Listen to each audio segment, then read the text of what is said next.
ଲେଖାଟା ତ ଛିଡ଼ିବ ଆର କିଛି ଭାବିବା ଯୋଉ ମାଡ ବାଜିବ ଦୁଲ ଦୁଲ ଦୁଲ ଦୁଲ ଡାକିବ। କୁଆଡ଼େ ଗଲେ ବ୍ରହ୍ମପୁର ଭାଇନା? କିଏ କୋଣ ଠେସା କଲା ଭାଇନାଙ୍କୁ? ଦିନେ ଯେ ଲେଖା ଛିଡ଼ାଇଥିଲେ ଆଜି ତାଙ୍କ ଲେଖା କିଏ ଛିଡ଼ାଇଲା? ସରକାରୀ ହେଉ କି ଦଳୀୟ କାର୍ଯ୍ୟକ୍ରମରେ କେଉଁଠି ବି ଦେଖା ମିଳୁନି। ସମସ୍ତଙ୍କ ମନ ଭିତରେ ଥିବା କଥାଟାକୁ ମୁଁ ଯାହା କହୁଛି ନିର୍ଭୀକ ଭାବେ ସେ ସାହସ ଆପଣମାନଙ୍କର ଶ୍ରଦ୍ଧା ସ୍ନେହରୁ ମୁଁ ପାଉଛି। ଆପଣମାନେ ଯେତେ ମୋ ସାଙ୍ଗରେ ରହିବେ ମୋତେ ଆହୁରି ସାହସ ମିଳିବ ସେ ସତ କଥା କହିବା ପାଇଁ, ଲୋକଙ୍କର କଥା କହିବା ପାଇଁ। ସୋ ମୁଁ ଆପଣମାନଙ୍କର ସେ ଆଶୀର୍ବାଦ ସହଯୋଗ ସମର୍ଥନ ଚାହୁଁଛି।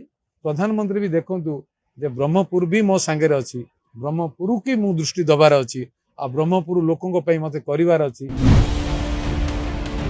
ଦକ୍ଷିଣ ଓଡ଼ିଶାରେ ବିଜେଡିର ଲେଖା ଛିଡ଼ାଇ ଭାଙ୍ଗିଥିଲେ 24 ବର୍ଷର ବିଜେଡି ଗଡ଼।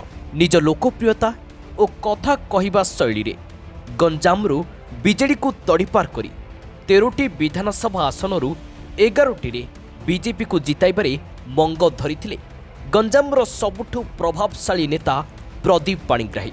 ଖାଲି ସେତିକି ନୁହେଁ, 2ଟି ଲୋକସଭା ଆସନ ବି ବିଜେଡି ହାତରୁ ଛଡ଼ାଇ ନେଇଥିଲେ।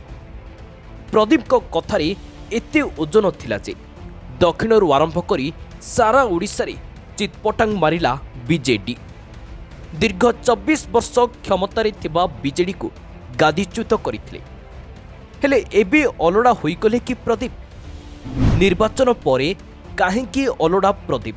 କ'ଣ ପାଇଁ କୋଣଠେସା କରିଛି ଦଳ? ଦିନେ ଯିଏ ଦଳ ପାଇଁ ଆସେଟ୍ ଥିଲେ ଆଜି କାହିଁକି ସାଇଡ୍ଲାଇନ୍? ପ୍ରଦୀପକୁ କୋଣଠେସା କରିବାରେ କେଉଁ ନେତାଙ୍କ ହାତ ରହିଛି? ପ୍ରଦୀପଙ୍କ ଲୋକପ୍ରିୟତାକୁ ଦେଖି ଭୟ କଲେ କି ସ୍ଥାନୀୟ ଗୋପାଳପୁର ନେତା?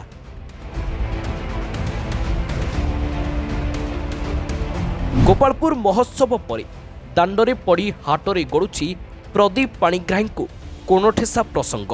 ପ୍ରଦୀପଙ୍କ ମାନସ ସନ୍ତାନ ହେଉଛି ଗୋପାଳପୁର ମହୋତ୍ସବ। ଚଳିତ ବର୍ଷ ମହୋତ୍ସବରେ ଦେଖା ମିଳିନଥିଲା ବ୍ରହ୍ମପୁର ସାଂସଦ ଡକ୍ଟର ପ୍ରଦୀପ ପାଣିଗ୍ରାହୀଙ୍କର। ଖାଲି ମହୋତ୍ସବ ନୁହେଁ, କୌଣସି ସରକାରୀ କାର୍ଯ୍ୟକ୍ରମରେ ମଧ୍ୟ ଦେଖା ମିଳୁନାହିଁ। ଦଳ କିମ୍ବା ଗଞ୍ଜାମର ସ୍ଥାନୀୟ ନେତା ଯଦି ଜାଣିଶୁଣି ପ୍ରଦୀପ ପାଣିଗ୍ରାହୀଙ୍କୁ ଅଣଦେଖା କରୁଥାନ୍ତି ତାହେଲେ ଦଳ ଆଗକୁ ବହୁତ ବଡ଼ କ୍ଷତି ସହିବ। Bureau report, Odisha news now.